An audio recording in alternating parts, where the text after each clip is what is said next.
One of the most recognized tales in American folklore has Mississippi roots. The story has many names, including the Delta legend, the Deal with the Devil, and the Deal at the Crossroads, among others. Yet each tells a similar story that centers on a midnight meeting between a frustrated guitarist and Satan himself. Scholars disagree over the origins of the Crossroad myth. Some maintain that the story originated in Africa, with Satan representing an African trickster deity. This interpretation places the tale in a broader cultural context and elevates the musician to spiritual status. Other folklorists argue that the tale possesses many Western elements and reflects slavery's impact on African American life. Regardless of its precise origins, the myth has become most associated with the early 20th century bluesman, Robert Johnson. But take the bluesman and the Mississippi Delta out of the story and you're left with a familiar and repeating myth that has echoed through modern history, drawing its closest Western parallel to the German myth about Faust, who is a highly successful man, yet is dissatisfied with his life, which leads him to make a pact with the devil at a crossroads, exchanging his soul for unlimited knowledge and worldly pleasures. The Faust legend has been the basis for many literary, artistic, cinematic, and musical works that have recycled and reinterpreted the basic story through the ages. Faust and the adjective Faustian imply sacrificing spiritual values for power, knowledge, or material gain. But if you take another step back, you can see that all these Faustian myths share similar structures with the Theophilus legend, recorded in the 13th century, in which a saintly figure makes a bargain with the keeper of the infernal world, but is rescued from paying his debt to society through the mercy of the Blessed Virgin, which itself can be traced back to Saint Theophilus, the penitent, or Theophilus of Adana, who was a cleric in the 6th century church and said to have made a deal with the devil to gain an ecclesiastical position. His story is significant as it is one of the oldest popular stories of a pact with the devil and was an inspiration for the Theophilus legend, which inspired the Faust legend, which in turn may have inspired the Crossroads myth of the Mississippi Delta and cemented the legacy of one Robert Johnson. Except, this explanation of Western religions has nothing about the similarities existing for centuries within the previously mentioned myths stemming from African folklore. Could it be that 6th century historians simply appropriated this piece of African cultural heritage? It wouldn't be the first time. Or perhaps we're digging too deep, and the answer is something simpler, something more sinister. The devil is in the details, and perhaps we've been witness to the same story, the same Satan, playing the same con on unwitting men throughout all of recorded history. This is The Man in the Black Suit by Stephen King, in memory of my father, Randall Hill. Rest in peace, Dad.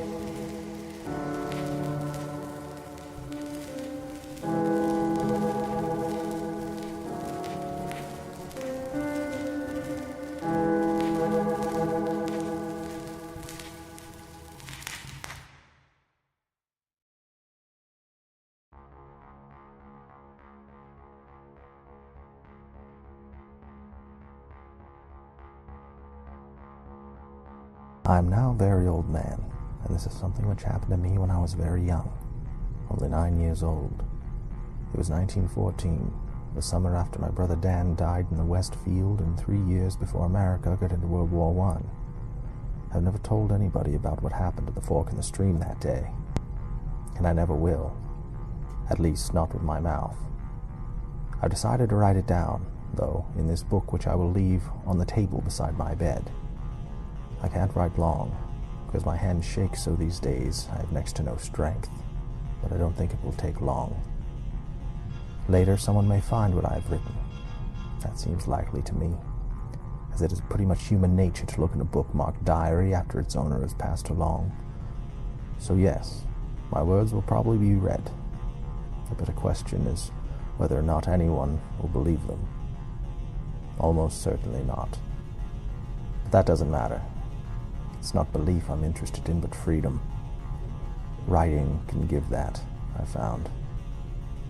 For 20 years I wrote a column called Long Ago and Far Away for the Castle Rock Call, and I know that sometimes it works that way. What you write down sometimes leaves you forever, like old photographs left in the bright sun, fading to nothing but white. I pray for that sort of release. A man in his 90s should be well past the terrors of childhood, but as my infirmity slowly crept up on me, like waves licking closer and closer to some indifferently built castle of sand, that terrible face grows clearer and clearer in my mind's eye. It glows like a dark star in the constellations of my childhood. What I might have done yesterday, what I might have seen here in my room at the nursing home, what I might have said to them or they to me, those things are gone.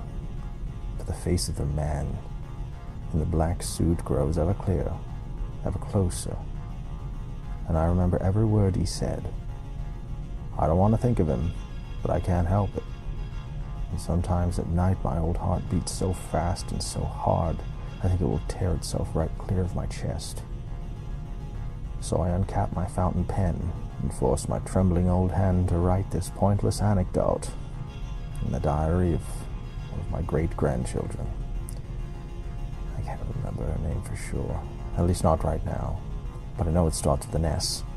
It gave to me last Christmas, and which I have never written in until now. Now, I will write in it. I will write the story of how I met the man in the black suit on the bank of the castle stream one afternoon in the summer of 1914.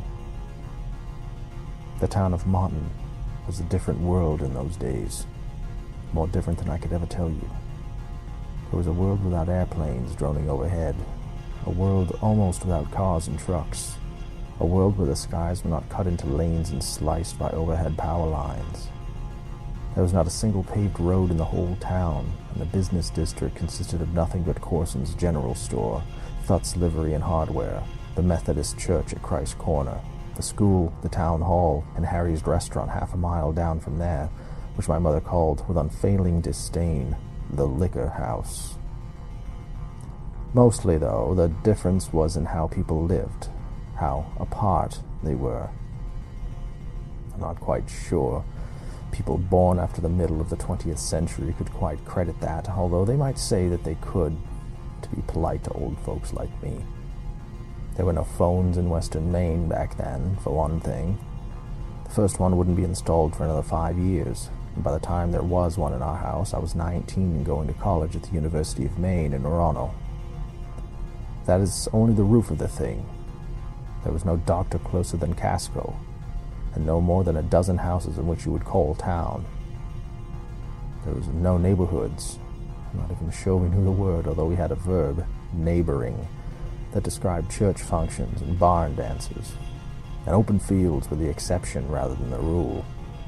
Out of town, the houses were farms that stood far apart from each other, and from December until middle March, we mostly hunkered down in the little pockets of stone warmth we called families.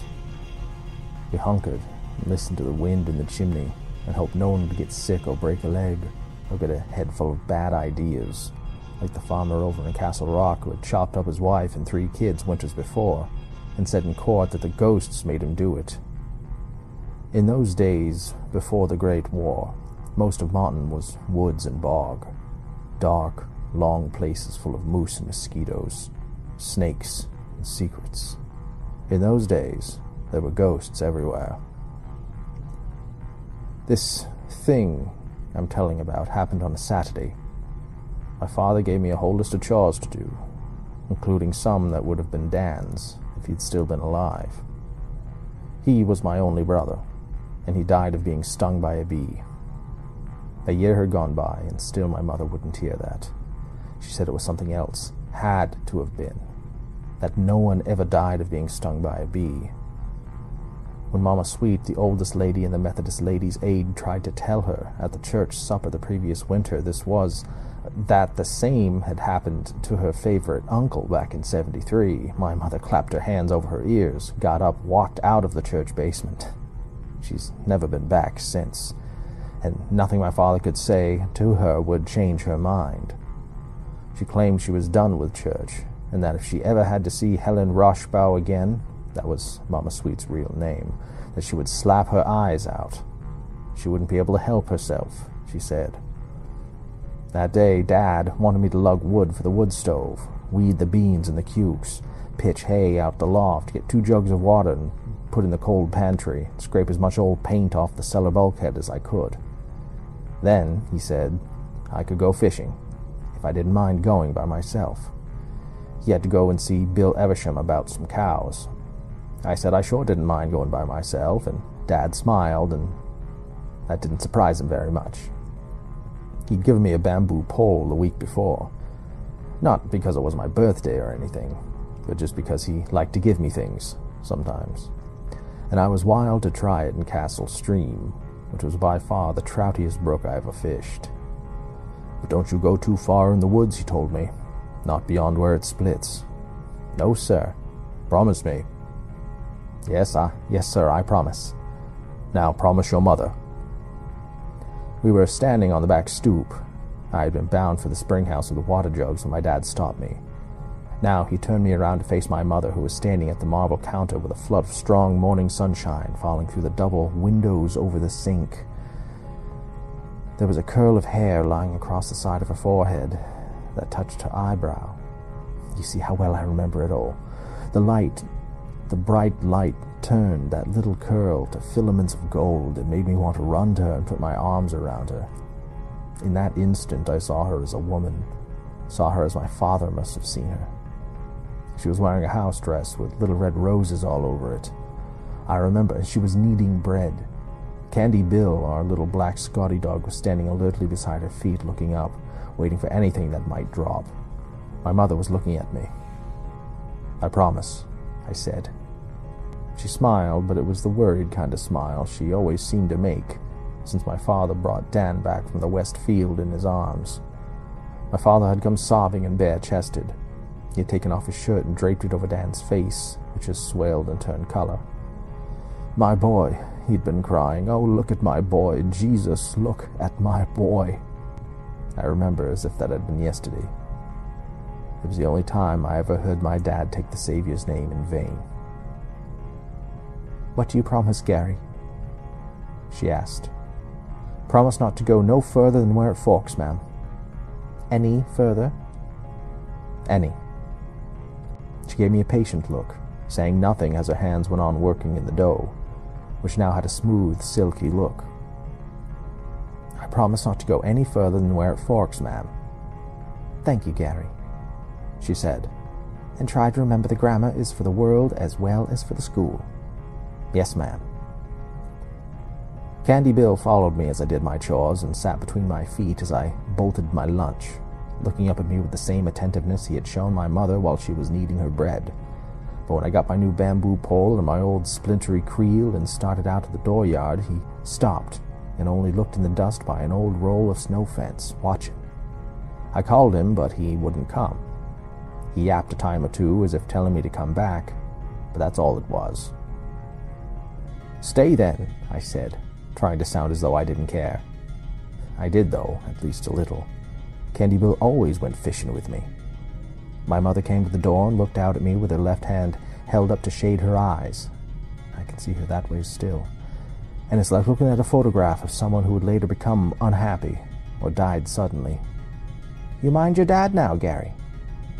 Yes, ma'am, I will. She waved, and I waved too. Then I turned my back on her and walked away. The sun beat down on my neck, hard and hot, for the first quarter mile or so, but then I entered the woods, where double shadow fell over the road, and it was cool and fur-smelled, and you could hear the wind hissing through the deep-needled groves. I walked with my pole on my shoulder like boys did back then, holding my creel in my other hand like a valise or a salesman's sample case. About 2 miles into the woods along a road which was really nothing but a double rut with a grassy strip growing up on the center hump, I began to hear the hurried, eager gossip of Castle Stream. I thought of trout with bright speckled backs and pure white bellies, and my heart went up in my chest. The stream flowed under a little wooden bridge, and the banks leading down to the water was steep and brushy.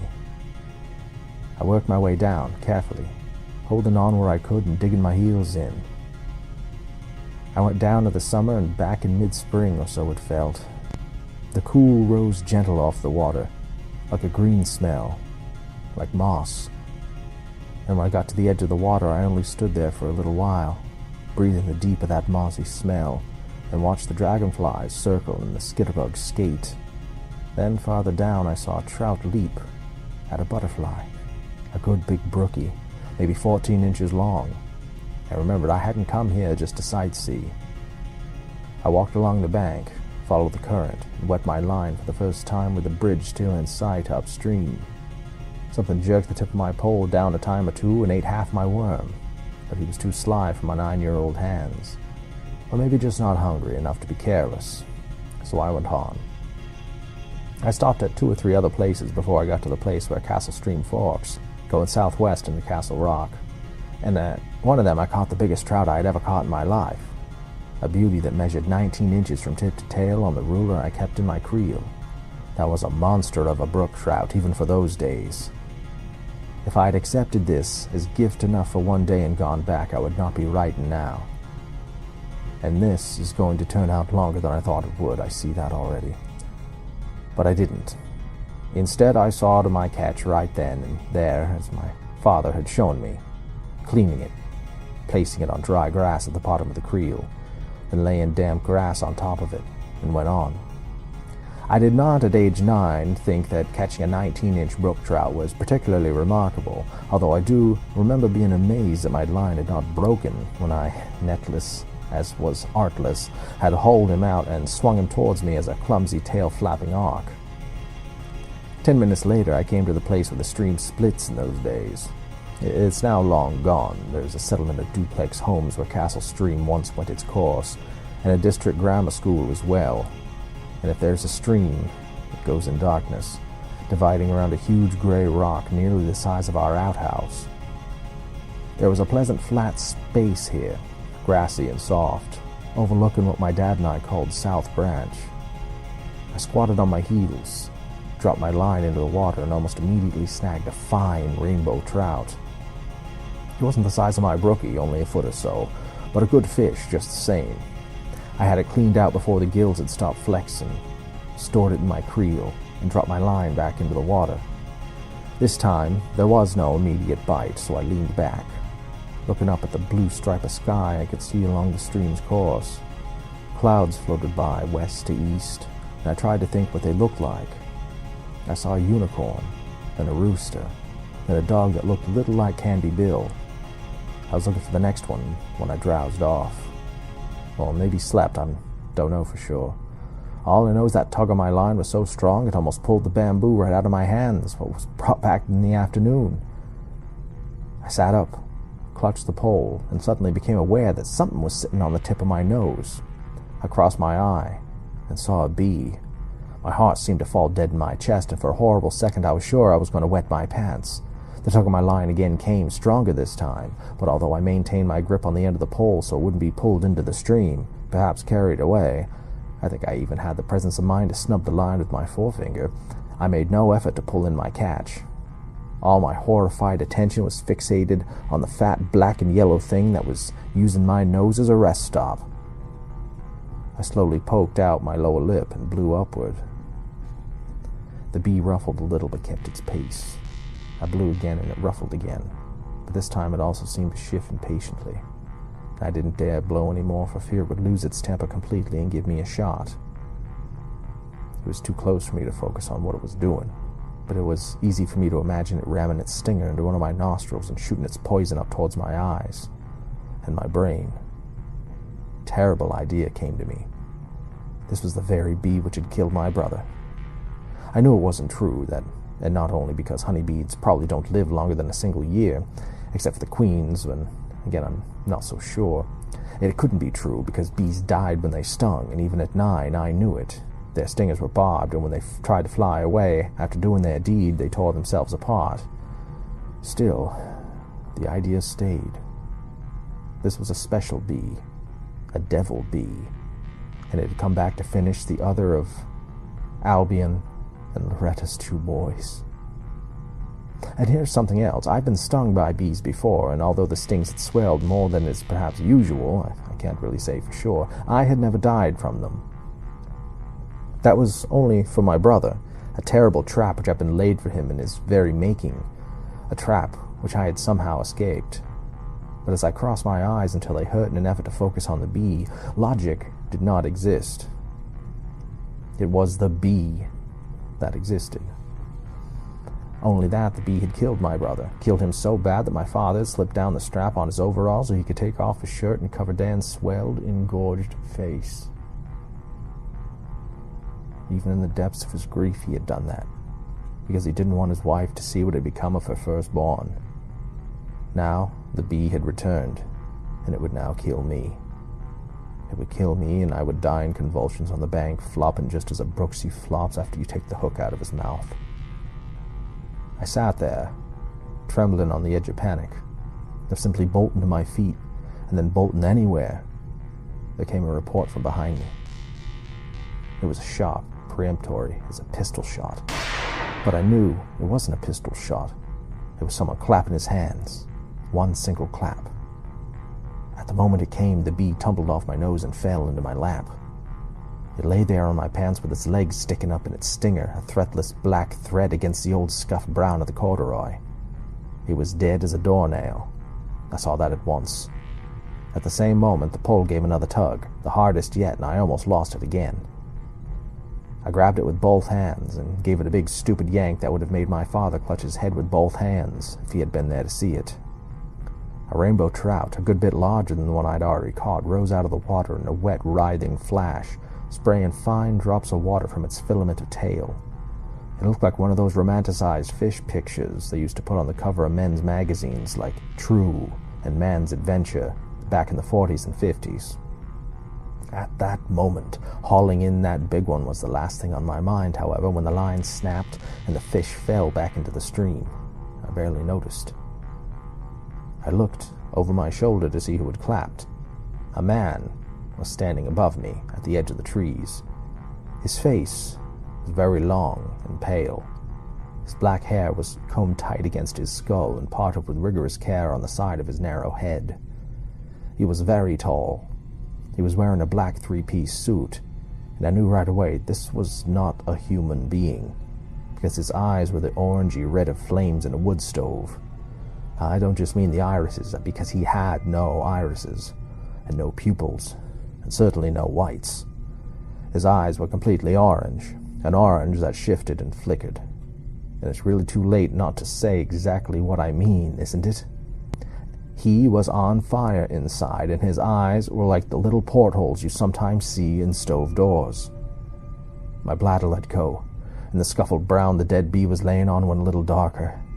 I was hardly aware of what had happened, and I couldn't take my eyes off the man standing on the top of the bank and looking down at me. The man who had walked out 30 miles of trackless western Maine woods in a fine black suit and narrow shoes of gleaming leather. I could see the watch chain looped across his vest, glittering in the summer sunshine. There was not so much as a single pine needle on him, and he was smiling at me. "Why, it's a Fisher boy," he cried in a mellow, pleasing voice. "Imagine that. Are we well met, Fisher boy?" "Hello, sir," I said. The voice that came out of me did not tremble, but it didn't sound like my voice either. It sounded older, like Dan's maybe, or my father's even. All I could think was that maybe he would let me go if I pretended not to see what he was. If I pretended I didn't see there were flames glowing and dancing where his eyes should have been.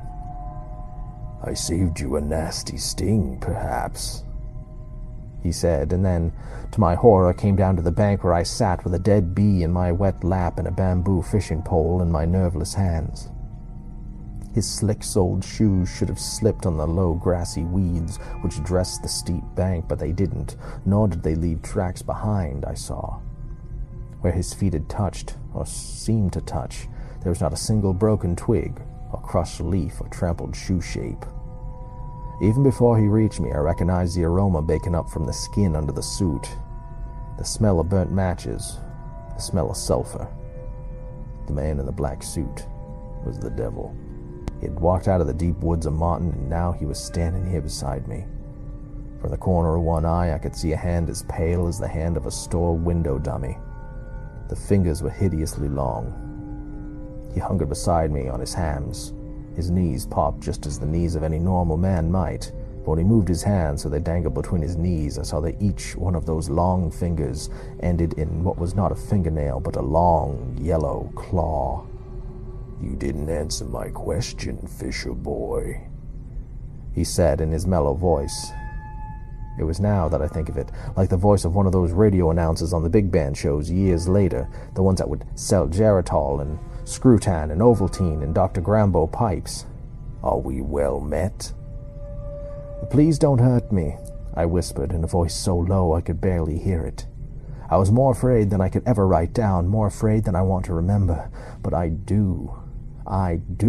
It never crossed my mind that to hope I was having a dream, although I might have.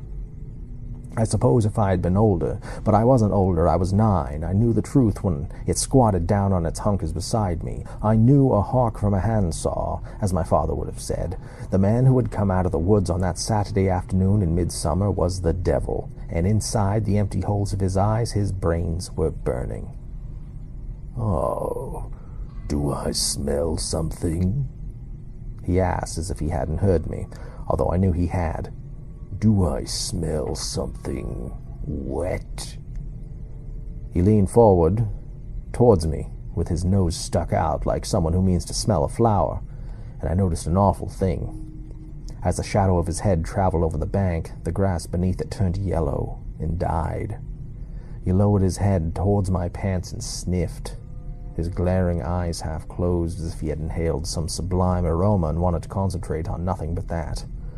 "Oh, bad," he cried. "Lovely bad." And then he chanted, "Opal, diamond, sapphire, jade, I smell Gary's lemonade." Then he threw himself on his back in the little flat place and laughed wildly. It was the sound of a lunatic. I thought about running, but my legs seemed 2 counties away from my brain. I wasn't crying, though. I wet my pants like a baby, but I wasn't crying. I was too scared to cry. I suddenly knew that I was going to die, and probably painfully. The worst of it was, that might not be the worst of it. The worst of it might come later, after I was dead. He sat up suddenly, the smell of burnt matches fluffing out from his suit and making me feel gaggy in my throat. He looked at me solemnly from his narrow-eyed face and burning eyes, but there was a sense of laughter about him. There was always that sense of laughter about him. "Sad news, Fisher boy," he said. "I've come with sad news." I could only look at him, the black suit, the fine black shoes, the long white fingernails, and it ended not in nails, but in talons. "Your mother is dead." "No," I cried. I thought of her making bread, of the curl line across her forehead and just touching her eyebrow, standing there in the strong morning sunlight, and the terror swept over me again, but not for myself this time. Then I thought of how she'd looked when I set off with my fishing pole, standing in the kitchen doorway with her hand shading her eyes, and how she had looked to me in that moment like a photograph of someone you expected to see again but never did. "No, you lie!" I screamed. He smiled. The sadly patient smile of a man who has often been accused falsely. "I'm afraid not," he said. "It was the same thing that happened to your brother, Gary. It was a bee." "No, that's not true," I said, and now I did begin to cry. "She's old, she's 35. If a bee sting could kill her the way it did Danny, she would have died a long time ago, and you're a lying bastard." I had called the devil a lying bastard. On some level, I was aware of this, but the entire front of my mind was taken up by the enormity of what he'd said. My mother? Dead? He might as well have told me that there was a new ocean where the Rockies had been. But I believed him. On some level, I believed him completely. as we always believe on some level the worst thing our hearts can imagine. I understand your grief, little fisher boy, but that particular argument just doesn't hold water, I'm afraid. He spoke in a tone of bogus comfort that was horrible, maddening, without remorse or pity. A man can go his whole life without seeing a mockingbird, you know. But does that mean mockingbirds don't exist? Your mother... A fish jumped below us. The man in the black suit frowned, then pointed a finger at it. The trout convulsed in the air, and its body bending so strenuously that for a split second it appeared to be snapping at its own tail, and when it fell back into the castle stream it was floating lifelessly, dead. It struck the big gray rock where the waters divided, spun around twice in the whirlpool eddy that formed there, and then floated off in the direction of Castle Rock. Meanwhile, the terrible stranger turned his burning eyes again on me. His thin lips pulled back from tiny rows of sharp teeth in a cannibal smile. Your mother simply went through her entire life without being stung by a bee, he said. But then, less than an hour ago, actually, one flew in through the kitchen window while she was taking the bread out of the oven and putting it on the counter to cool. No, I won't hear this. I won't hear this. I won't. I raised my hand and clapped them over my ears. He pursed his lips as if to whistle and blew at me gently. It was only a little breath, but the stench was foul beyond belief. Clogged sewers, outhouses that have never known a single sprinkle of lime, dead chickens after a flood. My hands fell away from the sides of my face. Good, he said. You need to hear this, Gary. You need to hear this, my little fisher boy. It was your mother who passed that final weakness on to your brother Dan. You got some of it, but you also got protection from your father that poor Dan somehow missed. He pursed his lips again, only this time he made a cruelly comic little sound instead of blowing his nasty breath at me. So, although I don't like to speak ill of the dead, it's almost a case of poetic justice, isn't it? After all, she killed your brother Dan as surely as she had put a gun to his head and pulled the trigger. No, I whispered. No, it isn't true. I assure you it is, he said. The bee flew in the window and lit on her neck. She slapped at it before she even knew what she was doing. You were wiser than that, weren't you, Gary? And the bee stung her. She felt her throat start to close up at once. That's what happens, you know, to people who are allergic to bee venom. Their throats close, and they drown in the open air. That's why Dan's face was so swollen and purple. That's why your father covered it with his shirt. I stared at him, now incapable of speech. Tears streamed down my cheeks. I didn't want to believe him, and knew from my church schooling that the devil is the father of lies, but I did believe him just the same.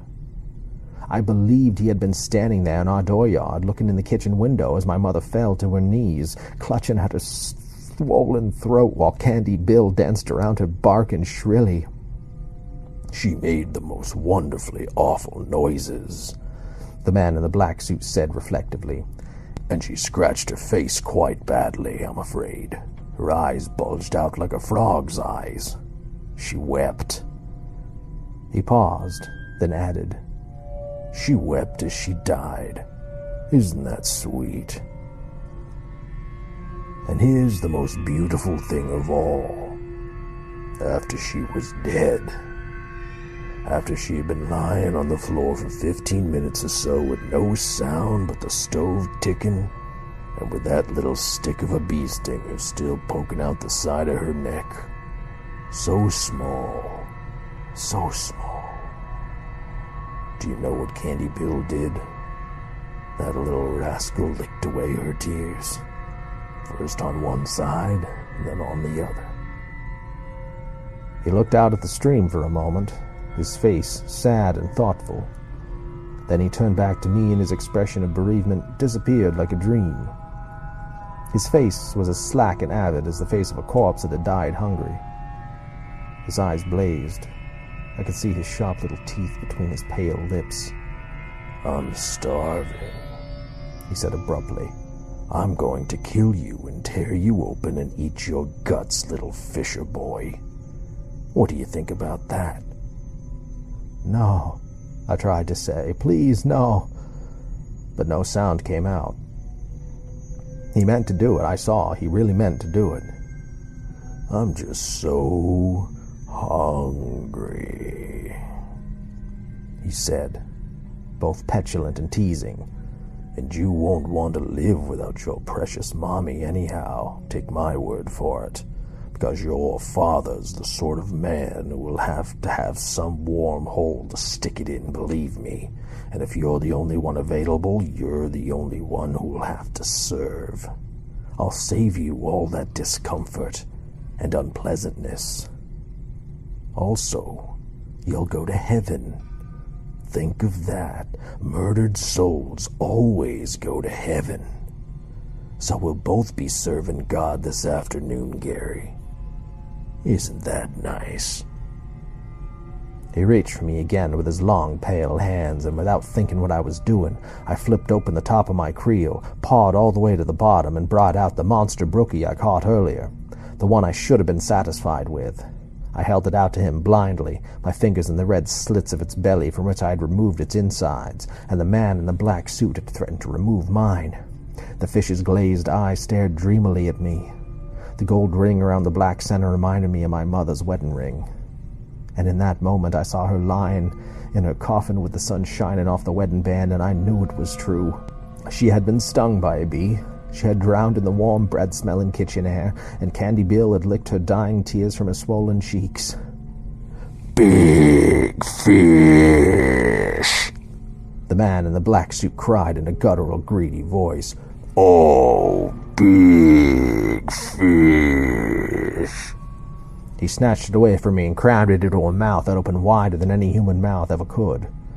Many years later, when I was 65, I know I was 65 because that was the summer I retired from teaching, I went to the New England Aquarium and I finally saw a shark. The mouth of the man in the black suit was like that shark's mouth when it opened, only his gullet was blazing red, same color as his awful eyes, and I felt heat bake out of it and onto my face, the way you feel a sudden wave of heat come pushing out of a fireplace when a dry piece of wood catches alight.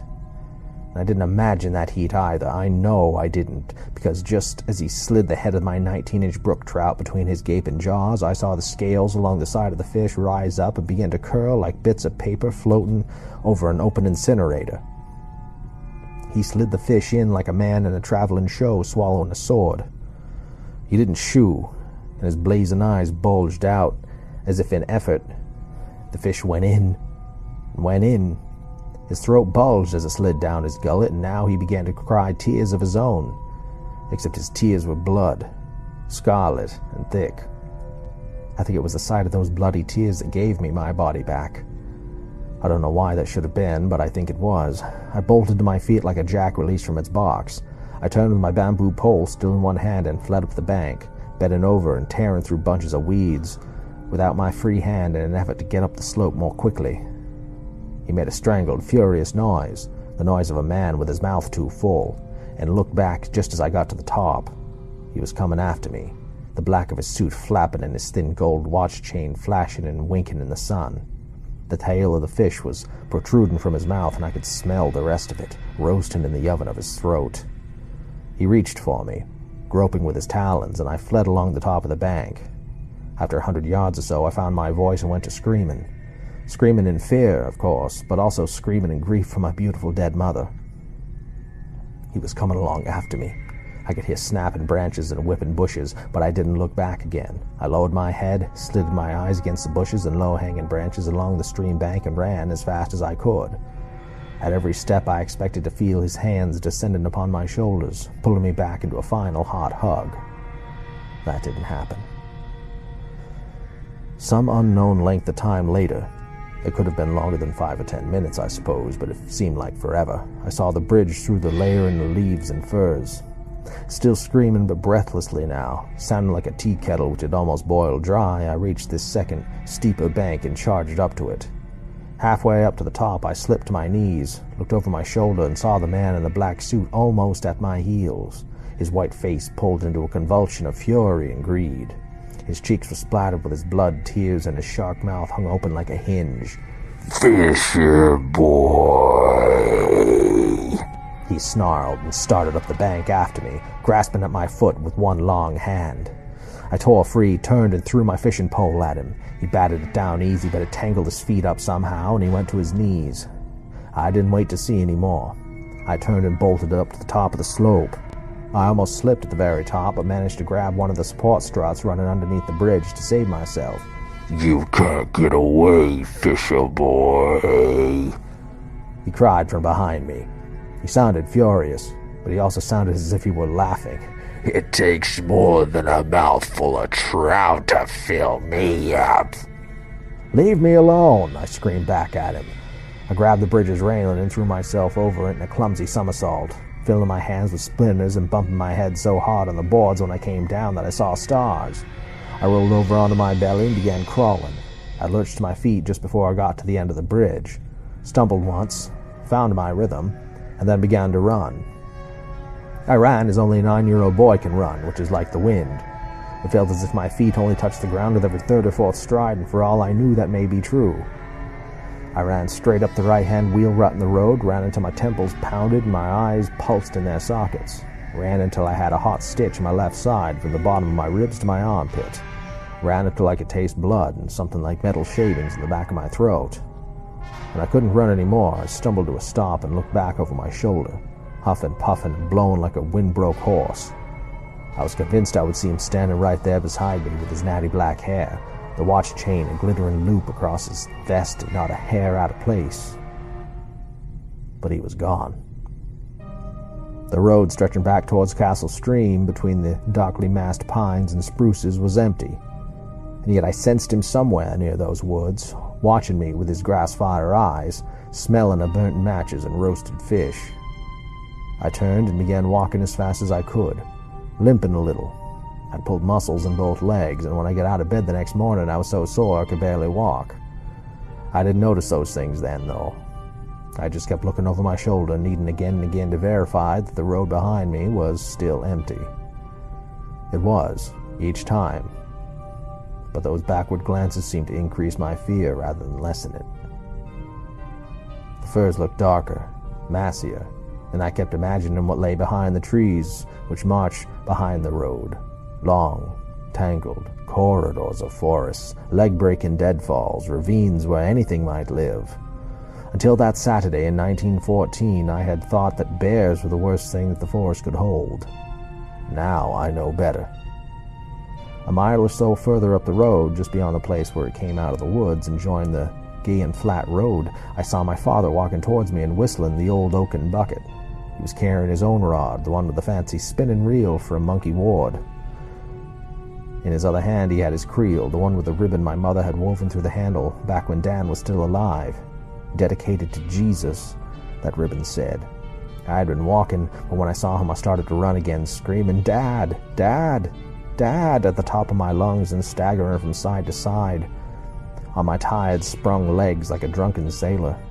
The expression of surprise on his face when he recognized me might have been comical under other circumstances, but not under these. He dropped his rod and creel into the road without so much as a downward glance at them and ran to me.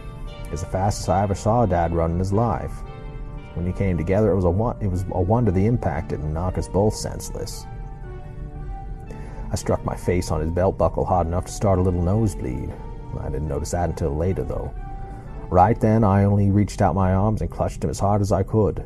I held on and rubbed my hot face back and forth against his belly, covering his old blue work shirt with blood and tears and snot. "Gary, what is it? What happened? Are you all right?"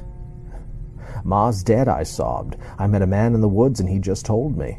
Ma's dead. She got stung by a bee and it swelled her all up just like what happened to Dan, and she's dead. She's on the kitchen floor and Candy Bill licked the tears off her face," was the last word I had to say, but by then my chest was hitching so bad I couldn't get it out.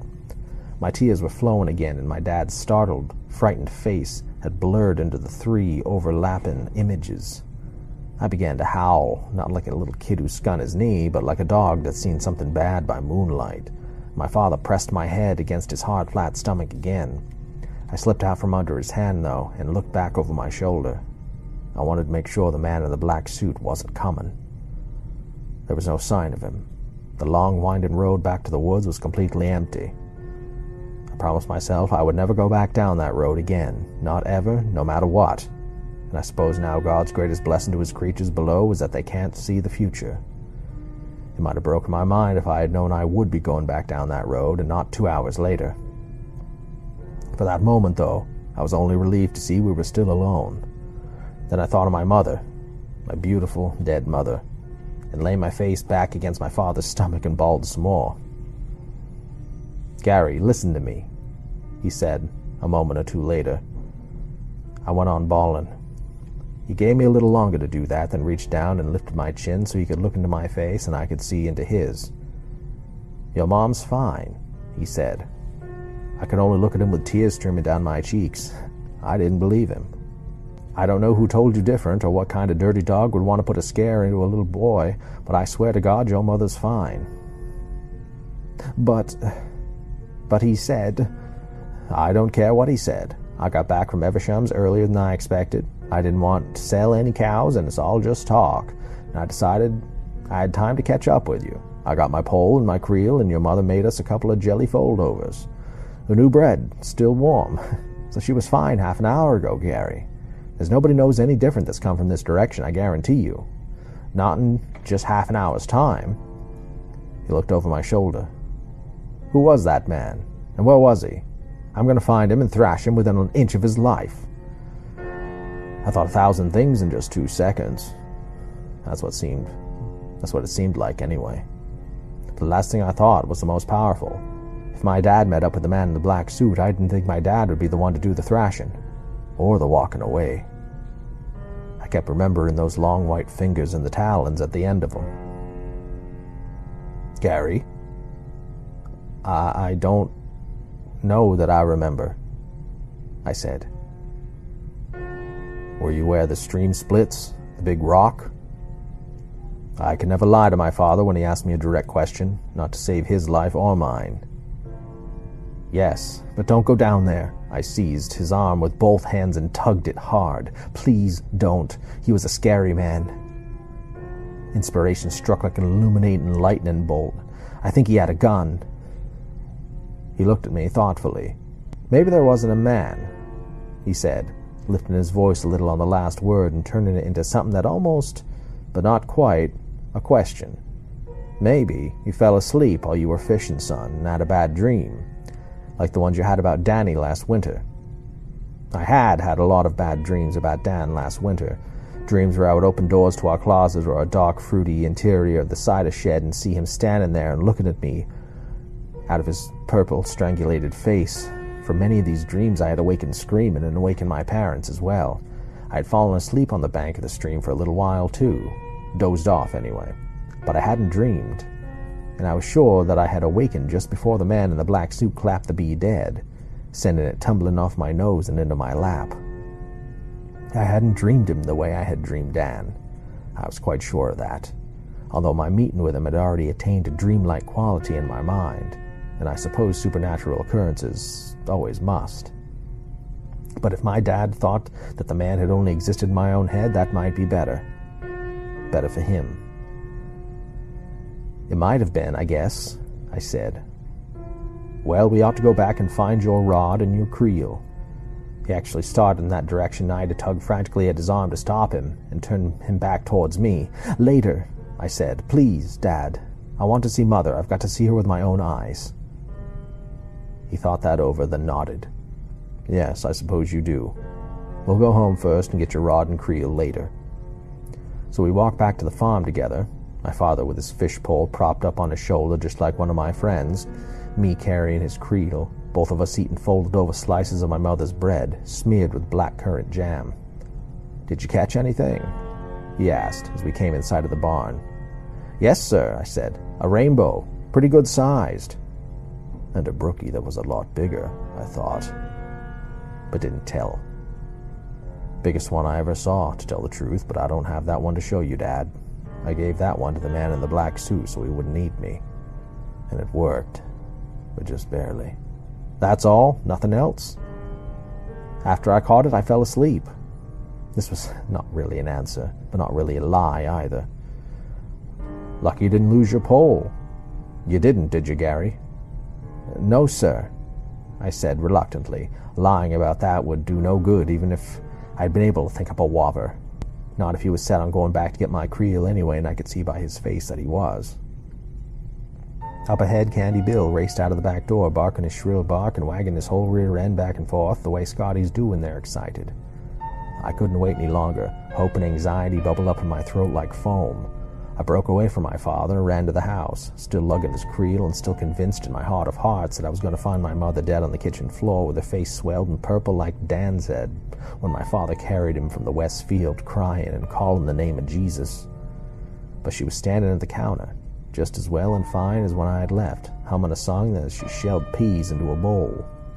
She looked at me, first in surprise, then fright as she took in my wide eyes and pale cheeks. "Gary, what is it? What's the matter?" I didn't answer, only ran to her and covered her with kisses. At some point my father came in and said, "Don't worry, Lo. He's all right. He just had one of his bad dreams down there by the brook." "Pray God it's the last of them," she said, and hugged me tighter while Candy Bill danced around our feet, barking his shrill bark.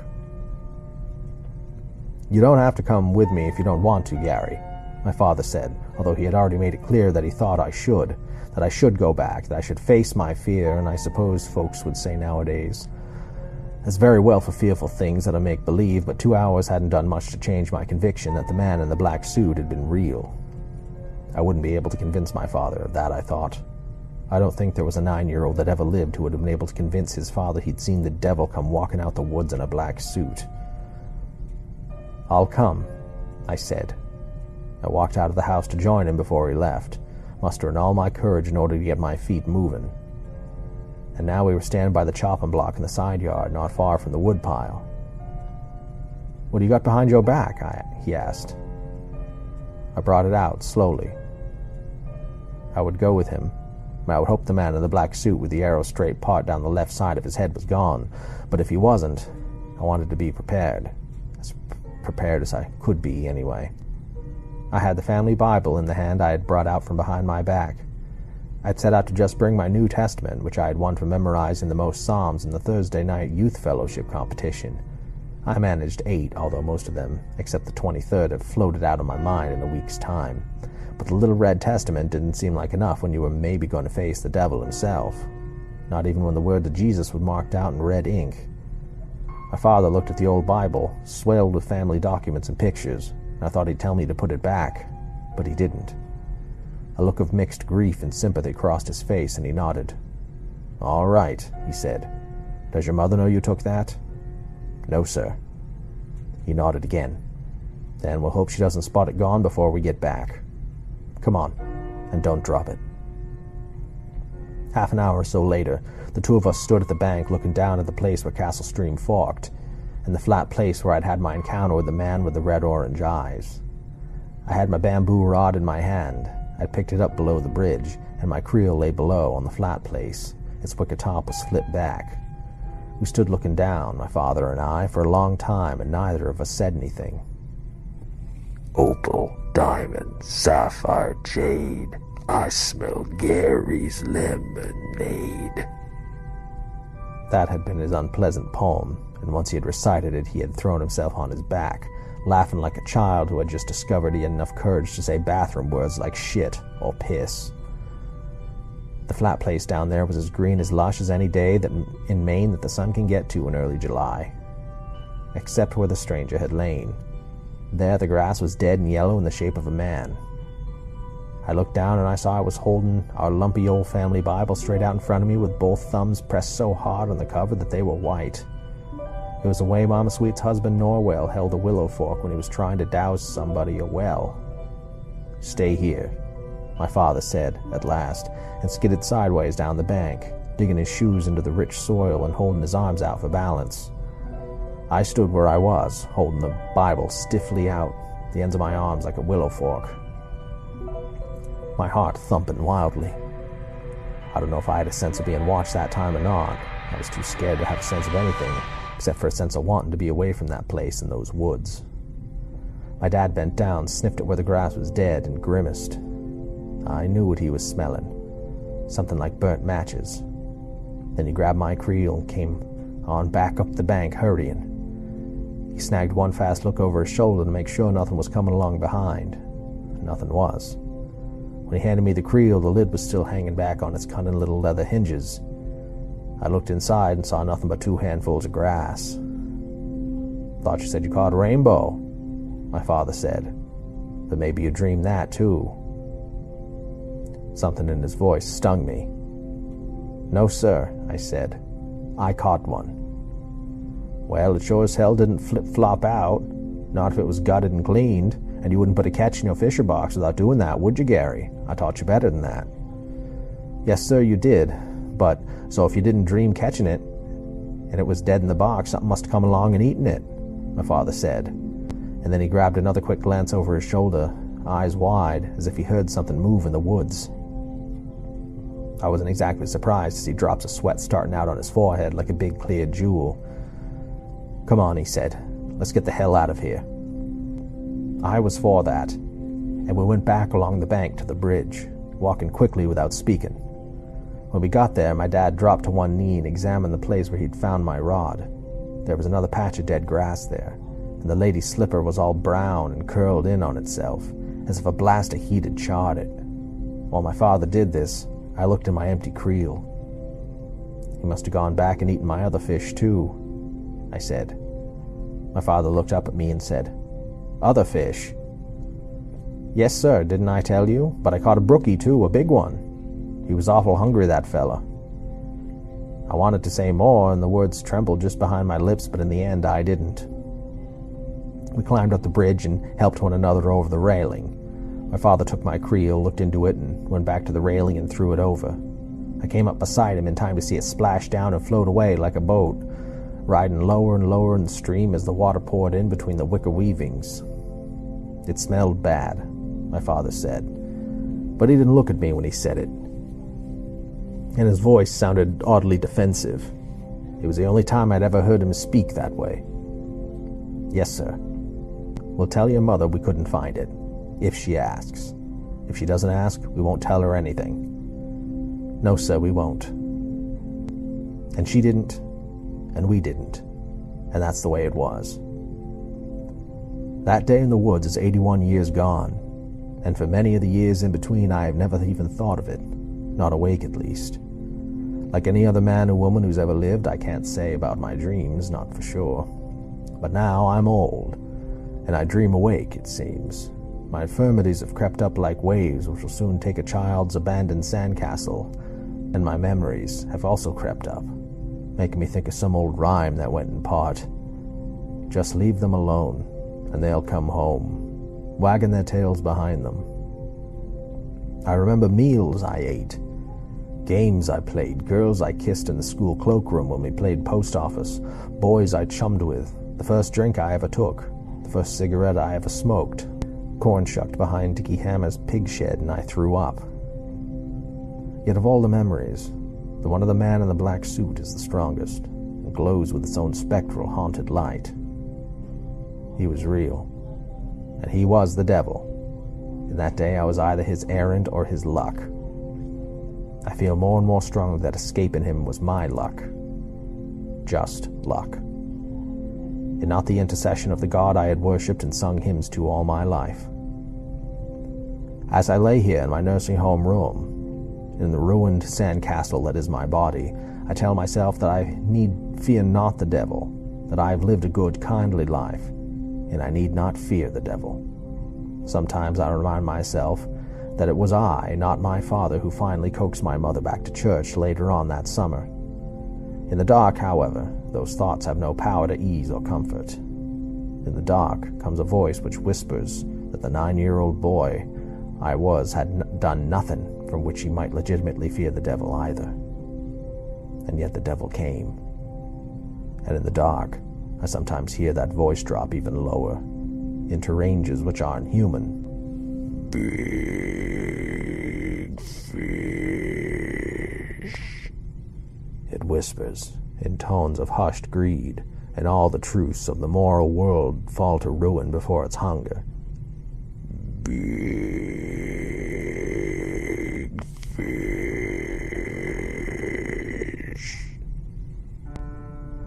The devil came to me once, long ago. Suppose he were to come again now. I'm too old to run away now. I can't even get to the bathroom and back without my walker. I have no large brown brook trout will wish to propitiate him, even for a moment or two. I am old, and my creel is empty. Suppose he were to come back and find me so. And suppose he is still hungry. The end.